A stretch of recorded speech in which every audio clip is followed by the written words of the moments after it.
Welcome to the Mentorship Challenge. I'm Marc Wainer. With me in the studio is Nella Qata. Close. Very close. Good. Welcome. Thank you so much for joining us. Thank you for having me. To start off with, you have a degree in social sciences. Yes. Studying or in the process of studying for an MBA. Definitely. But move out into, I suppose for a better word, the green energy space with your partner who's your sister. Yes. And you're making waves. You're making waves in the space. What I found very interesting is what you do, and your passion is the townships. Yes. I just want to tell us a little bit about how you started, what you're doing in the townships. I got into the green space through our father, as mentioned before. So we've got a lot of experience working, in the National Solar Water Heating Program. And that's where we've kind of saw the opportunity, my sister and I, that there are a lot of youth that are out there that are unemployed, and a lot of youth that don't even know anything about renewable energy. So a lot of youth, we were asking, a lot of people were asking, what are these that you're putting on the rooftops? What is it going to do for us? And that's where we decided, there's an opportunity here, because a lot of South Africans, but also our passion, my sister and I, who's my partner, is the youth, because the issue of youth unemployment, and especially within township communities. And that's why we thought, the township economy was very favorable to us to explore. So you start off, you're actually manufacturing by hand solar geysers. Yes. Okay. Which you manufacture, and then the youth have been trained to install them. Yes. Okay. And then you went a little bit further and you looked at demand and what's difficult in the townships, and then you saw the opportunity for barbershops, where people are operating in the street, they've got to get cables from somewhere, power, and you designed self-contained barbershops which operate off solar energy. Also, what I found interesting, and he must be quite an incredible man, because you started off in your father's business, you learned from him. Yes. You said we're starting on our own. He partnered you in your enterprise development phase. Yes, he did. Funded, helped you. So now your next step is you have a campus that you're establishing in Bryanston, and you have a partner, GEC. Tell us about that. So the GEC was hosting a conference at the IDC a few years ago, and then that's where we saw the opportunity. So we met Kazito. He's the representative in Africa under C Capital.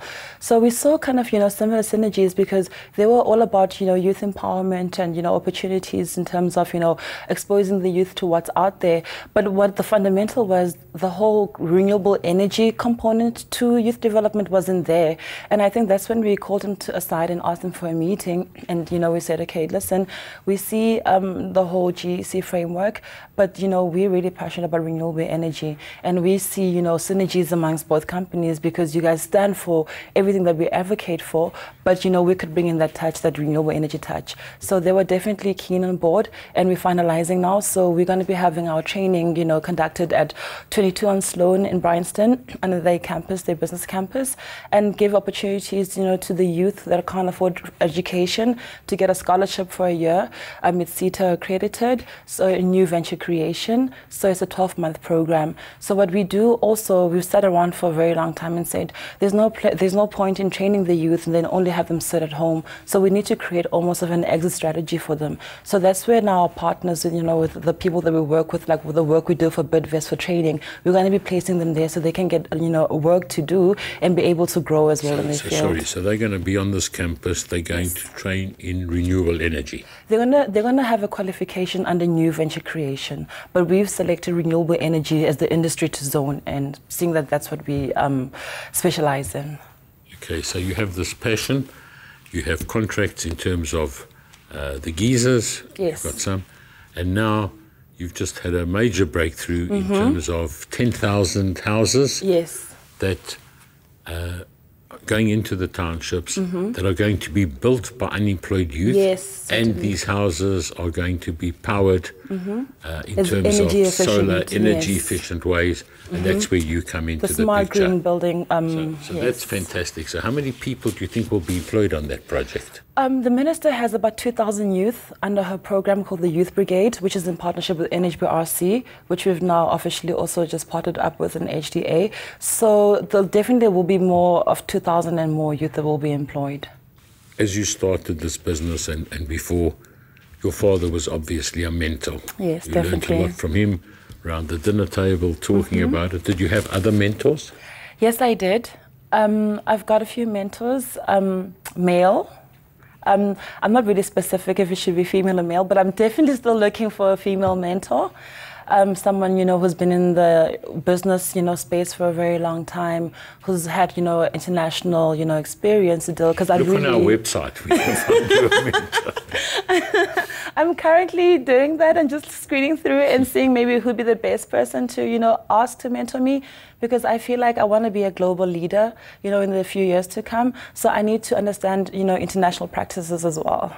So if you had to give advice to some of the people out there who wanted to start a business or get into this kind of space, what advice would you give them? Sure. We have these conversations, constantly with my partner. I think I'd definitely say that, be wary of instant gratification. Business doesn't work like that.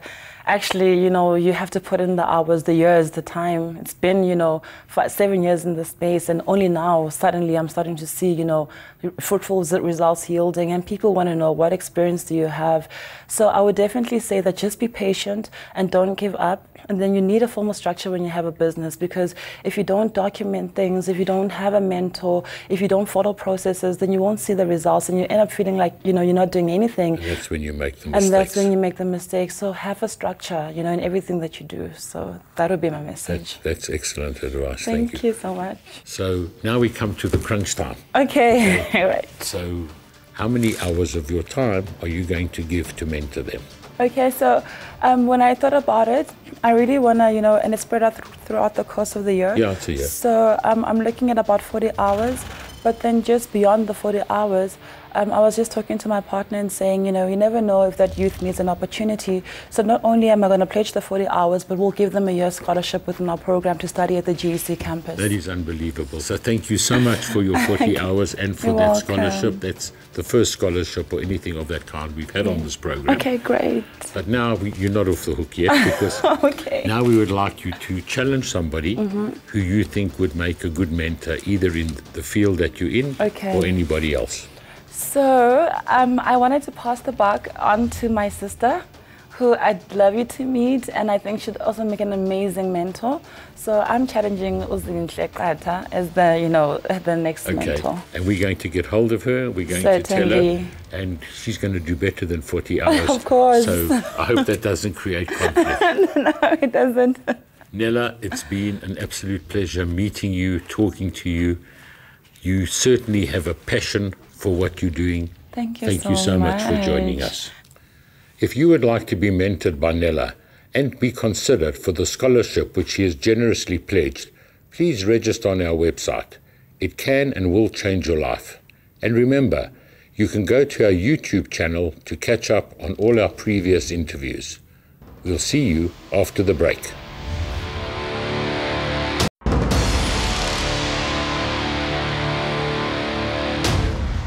With me in the studio is Kate Turkington, who I'm sure 99% of our viewers will certainly know from her radio career.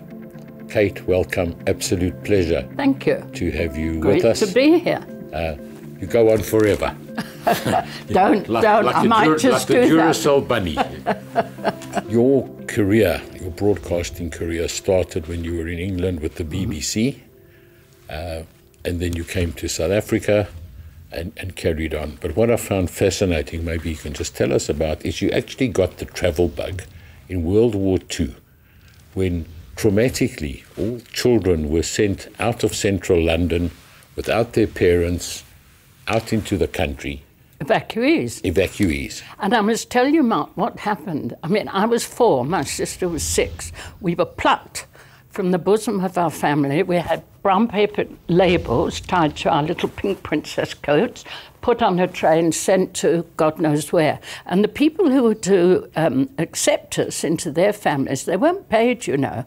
So my sister, who was very dramatic, claims, because she had been told not to let go of Kate's hand, that we stood on the platform somewhere in the misty, moisty fens of England, waiting to be chosen all day. So yes, and you know, the funny thing is, Mark, I have a really superb memory. I'm very bad at names, don't ask me about names, but I have a superb memory. I can remember things at 2, at 3. Of that 6 months when I was evacuated, I have total mental blockout. And a shrink will call it classic blockout. You met a French girl, they invited you over to France. Absolutely. And that started your love of travel. Absolutely, never stopped. And my mother, you know, my mother, who was liberated before the word was invented, here were Hitler's armies massing on the shores of Europe. And she would take my sister and I into the garden and say, there's the moon. You want to go to the moon? You must go to the moon. So that's how I was brought up. If you want to do something, do it. Go for it. In your career at the BBC, you had the opportunity to interview some really fascinating people, the Beatles, Anthony Hopkins. That must have been fascinating. Who was your favourite? Do you know, I've got a new book coming out in April, title of which is Yes, Really. And I write about a lot of the people I've met and interviewed. I write, it's quite shocking. It's going to shock a lot of people as well. It's a kind of life story. But you've asked me a very interesting question, Mark, because I have interviewed everybody from the Beatles to the Dalai Lama. But I remember the words of one person particularly well, and he wasn't famous and not well known. He was an Anglican pastor from Port Elizabeth, and I don't remember his name, I'm sorry to say. Got you at last. And what he counselled dying people, not in a hospice, but you've had your gallbladder out and everything's gone fraught and you're dying, and he comes round to comfort you. And he said the saddest thing he'd ever heard in his life was the number of people, particularly women, who as they died said, I wish I'd done more with my life. And that, I will not be one of those women. I was going to say, it certainly doesn't apply. But how poignant is that? And you know, a few years ago, I interviewed a woman called Bronnie Ware, who wrote a big bestseller called The 5 Top Regrets of the Dying. And she had nursed dying people. And the top one for men, this was an interesting one, was, I wish I'd spent more time with my family. I saw that. Yeah. I did see that. So do it. Well, it certainly won't apply to dear. you. I'm not going to mention your age because I'm told Why? I'm very proud of my age. I'm 101. And I'm bloody good for 101. Next year. But you travel extensively. You talk on the radio about travel. You've written 12 or more travel books. And you do crazy things. Yes. What's the scariest thing you've ever done? Do you know, my late husband, who was Irish and feckless and wonderful and charming and naughty, always said that I had no imagination because I'm not frightened of anything, so, which is quite a scary thought. So I actually don't know. I mean, I'm not a big mountain climber, although I have been. 5 years ago, I was at Everest Base Camp. I've whitewater rafted on Rapid 6. I fell off a quad bike in the middle of the Namib Desert last year and cracked 5 ribs. And people say, I was going at 42 k's an hour, which was far too fast. That was sore. I wouldn't do that again. But it wasn't scary at the time. It was wonderful. I was going, whee! Those are all scary as for I me. went across the desert. Do you know, I can't think, You've Mark. been on yachts and been in cyclones. Yeah. And Yeah, I actually can't think of... Doesn't that terrify you? I can't think of anything. Everything I've seen that you've done, I tell you what, I Have did you have bungee one jumped? quite scary experience. I got altitude sickness when I was in Tibet, and I got put in, and it's something that can only be cured by coming down from altitude, and I got put in a traditional Tibetan hospital in Lhasa, in the emergency room. Now, you would imagine red-robed monks and an aura of peace, and it was like any other emergency room anywhere in the world. Snotty-nosed kids, people screaming, and next to me, I was on a little thin metal gurney stretcher. Next to me was a Tibetan man with a knife in his neck, and there was sort of blood arching over me, and I'm lying there dying, thinking, I wonder if they've got AIDS in Tibet. I wonder if they've got AIDS in Tibet. So that was quite scary, actually. Have you bungee jumped? I've never bungee jumped, but I was in Vic Falls about 3 weeks ago, and I watched the bungee jump. If I'd wanted to, I would have. I have no desire whatsoever to bungee jump. Doesn't appeal to me at all. And with all of your travels, and they've been extensive, except for the one we discussed earlier, I'm very upset that you've never been to Cyprus, because I want to know about it. You can ask me the one thing on my bucket list. What's the one thing on your bucket list? I want to give somebody Heimlich's manoeuvre. So if you would start choking to death, I would be really, really appreciative. You're just looking for an excuse to hug me. I am, of course.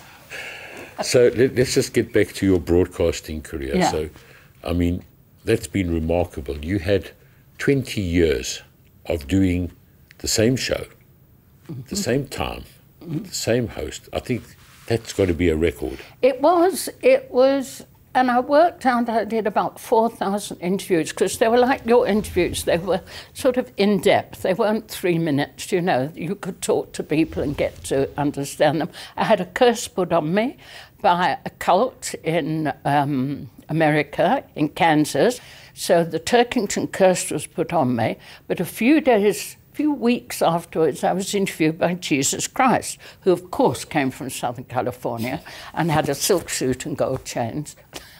And I got on very well with him and asked him a few questions, but he took it very well. But the next day, and I have it among my very prized possessions, I had an email telling me he had made me an honorary angel.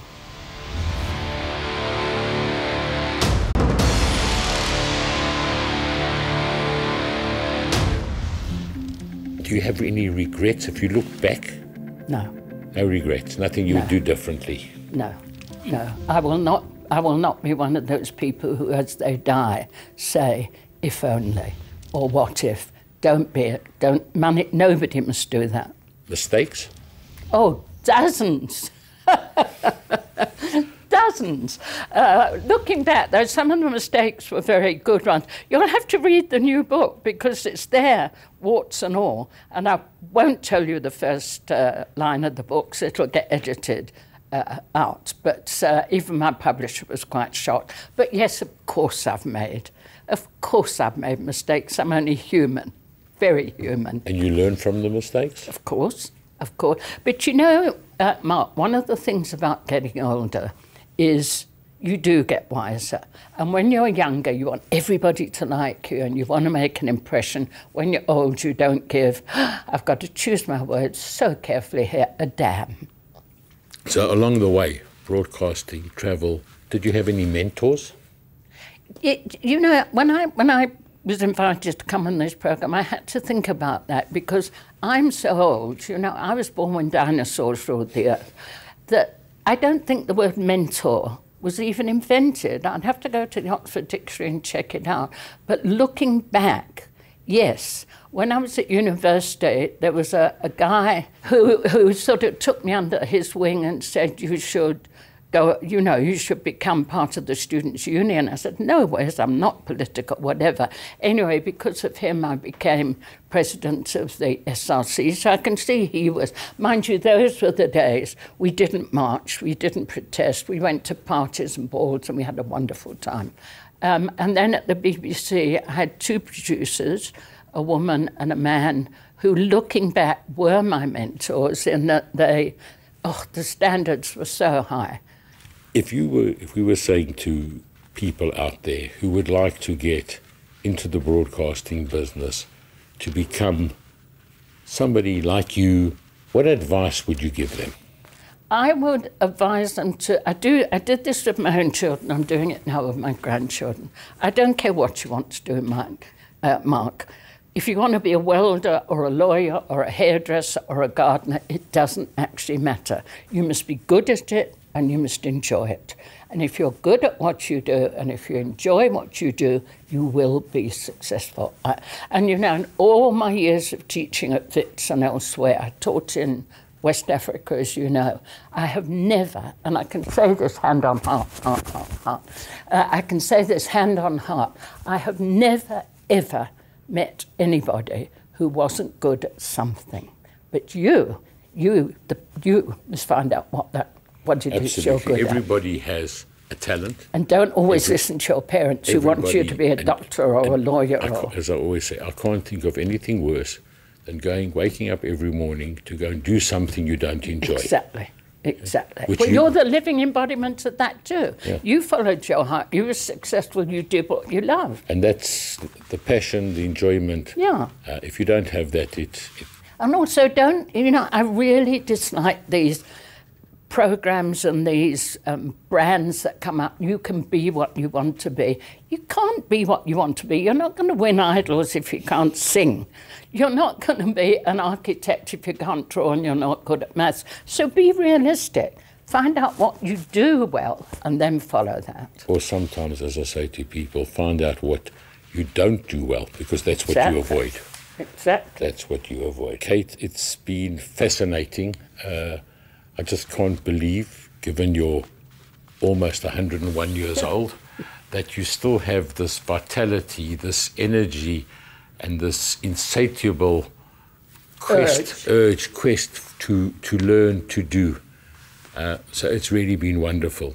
But yes, the reason we brought you here... I know, okay, I know. You want my autograph, you want to have dinner with me, you want a date. Okay, I'm available. All of that, okay. Unfortunately, my wife is in the Your room wife. next door. I'll look after wife, wherever you are. Or maybe she'll give me away, I'm not quite sure.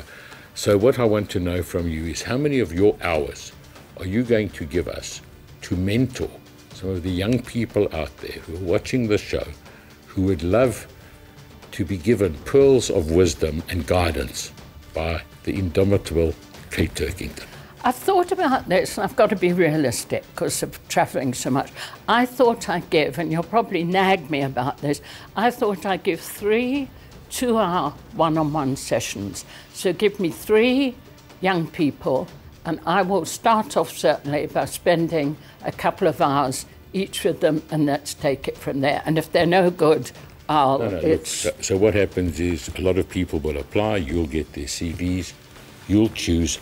This is something that's over a year or more. That's fine. So I'm not taking that's 6 fine. hours. You've got to give me more. No, but that's fine. Well, let's start with that, and I promise, especially the ones that show promise, I will keep that up over the year. Okay, so if we say but 3 times 2 hours... I'm not taking them to Jordan or New Zealand or giving them... I would give them Heimlich's manoeuvre. I will give them You know what, we might find people who are coming from some of the places you want to visit. You can go and stay with them. Absolutely. You're saying three people at 2 hours each a month, so that's 6 hours.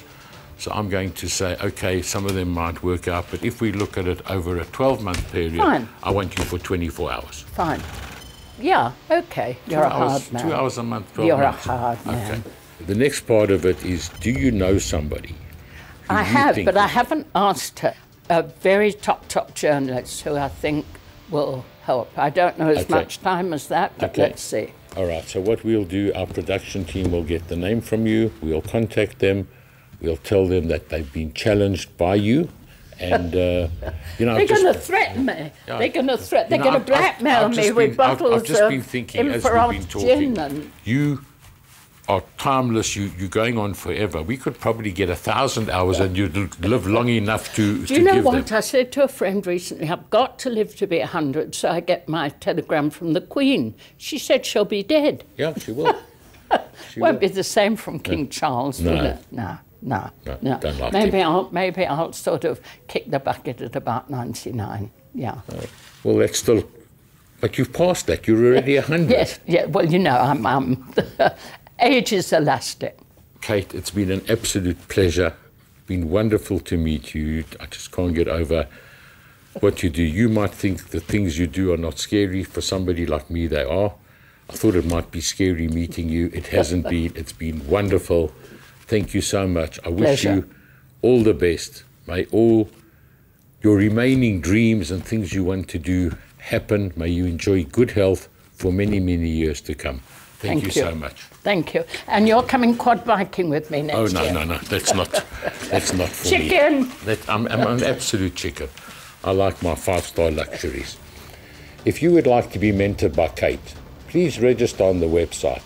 And remember, you can go to our YouTube channel to catch up on all of our previous interviews. Then register on our website. It could change your life. We'll see you next week.